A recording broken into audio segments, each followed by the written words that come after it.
Soyez tous bénis dans le nom de Jésus. J'ai envie de vous parler ce jour d'un autre grand ennemi du mariage qui est l'absence de pardon.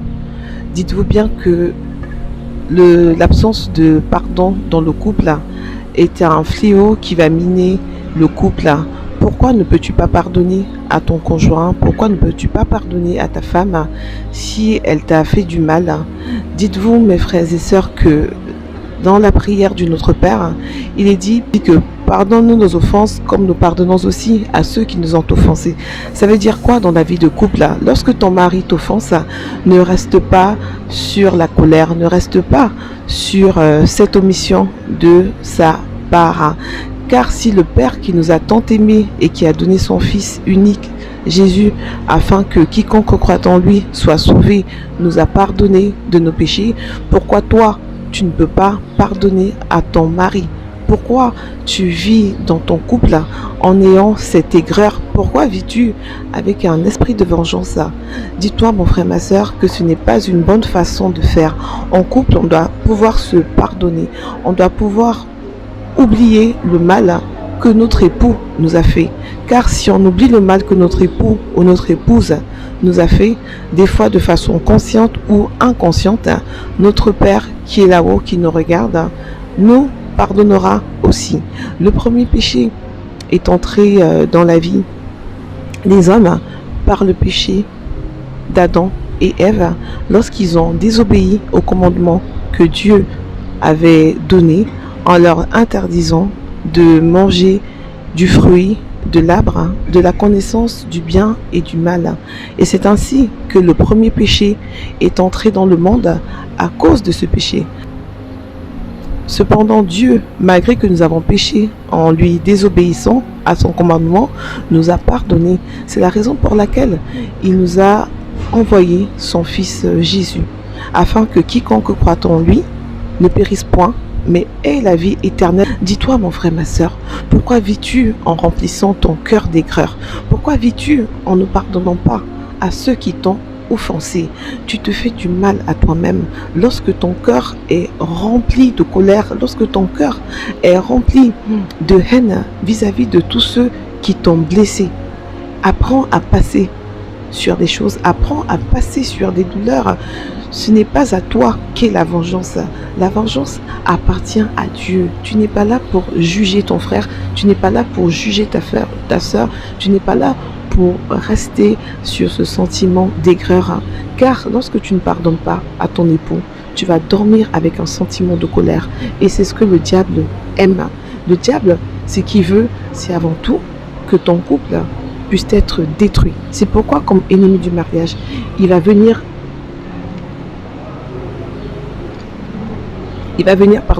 saboter l'œuvre de Dieu et venir faire en sorte que ce climat où il manque l'amour, où il manque la cohésion, perdure le plus longtemps possible dans le couple. Parce que Dieu nous pardonne, parce que Dieu a pardonné à nos péchés en nous envoyant son Fils Jésus. Dis-toi que toi aussi, il te pardonne au quotidien dans tes manquements. Cependant, pardonne à ton mari. Pardonne même lorsqu'il t'a blessé. Pardonne même lorsqu'il t'a offensé. Pardonne lorsqu'il n'a pas fait ce qu'il t'a promis de te faire. Tu vas rester dans une position dominante où tu ne veux pas pardonner. Tu seras à ce moment-là comprise. Non, ce n'est pas parce que tu gardes la colère, tu gardes la rancune longtemps dans ton cœur que tu vas pouvoir résoudre les problèmes. Un couple qui est orgueilleux, un couple qui ne se pardonne pas mutuellement, va vivre des tensions énormes. Je ne sais pas si vous avez vu le film La Guerre des Roses avec Michael Douglas et Kathleen Turner, un film de Danny DeVito de 1989. Ce couple bourgeois, tellement qu'ils s'aimaient au début, ont fini par se détruire. Et ce qui s'est passé à la fin du film, c'est que ils ont décidé de divorcer. Et Michael Douglas est décédé en étant suspendu, en tombant du chandelier sur lequel il était suspendu, en avouant finalement à sa femme, Kathleen Turner, comme quoi il l'aimait. Donc dis-toi que si le couple avait pris la peine de dialoguer, si le couple avait pris la peine de ne pas se faire des coups bas dans la maison, il serait encore en vie. Car dis-toi que le diable, ce qu'il veut avant tout, c'est que la destruction du couple puisse effectivement aboutir à la mort. Car ce qui s'ensuit, si jamais il n'y a pas de remède qui est trouvé au problème dans le couple, c'est la mort de celui-ci. Et si la mort intervient dans le couple, le diable il est content. Le diable il prouve ainsi que Dieu a fait l'œuvre en unissant les couples, mais que l'œuvre en question n'était pas pour refléter son règne ainsi que sa gloire sur terre. C'est pourquoi mon frère, ma soeur, je t'invite à ne pas vivre ta relation de couple en étant sur des colères, sur des rancunes, sur des esprits de vengeance, sur des esprits de meurtre. Parce que oui, tellement tu es en colère, tellement tu ne veux pas pardonner à ton époux, que tu le vois coucher à tes côtés, mais tu n'as qu'une envie, c'est juste de le supprimer de la vie. C'est pourquoi ne reste pas sur la colère, c'est pourquoi ne dors pas sur la colère, c'est pourquoi ne dors pas tourner, ne tourne pas le doigt à ton mari. S'il y a un problème, prenez le temps de dialoguer ensemble, prenez le temps de communiquer, car le manque de communication dans le couple vient faire en sorte que celui-ci meurt petit à petit. Tu auras des rancunes, tu auras des douleurs enfouies au fond de toi. Petit à petit, ça se construit, et à la fin, il y aura une implosion du couple qui va être sa mort dans le divorce. Mes frères et sœurs, l'esprit de divorce existe.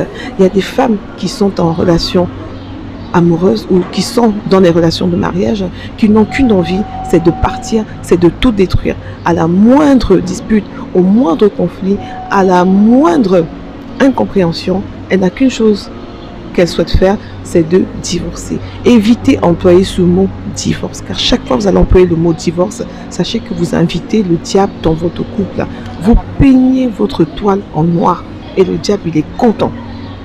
Il se dit l'alliance de Dieu. Dieu a aimé le monde, Dieu a institué le mariage pour que celui-ci soit entre deux personnes de sexe opposé qui s'aiment et qui sont en harmonie. Or, le divorce viendra anéantir cette belle institution, cette belle ambiance entre l'homme et la femme qu'est le mariage. C'est pourquoi, mes frères et sœurs, je suis là simplement aujourd'hui pour vous inviter à vous pardonner dans le couple les uns les autres, car Dieu, le souverain, nous a pardonné. C'est pourquoi il a offert son fils Jésus à la croix en le sacrifiant en rémission de nos péchés. Dites-vous que Dieu nous aime, tellement il nous aime, qu'il nous pardonne à chaque fois. Pour autant que nous promettions de ne pas recommencer. Car lorsque nous commettons un péché et que nous nous repentons, parce que nous connaissons la vérité, nous ne pouvons pas recommencer dans le même péché tous les jours. Dieu va nous pardonner si notre repentir est sincère, mais par contre, si nous répétons la même faute, la même erreur, tout le temps en désobéissant à sa parole, sachez que il va nous punir sévèrement. Soyez tous bénis dans le nom de Jésus. Je suis la servante Lina Teba du ministère de la sagesse divine et de la restauration. Je vous invite à nos prochains cours d'affermissement qui vont commencer prochainement. Alors toi qui cherches un mari, toi qui cherches une femme, viens étudier la parole. Viens car Dieu a déposé dans nous une grâce du mariage et c'est cette grâce-là que nous partageons à tout le monde lors des conférences et d'un family sur le mariage.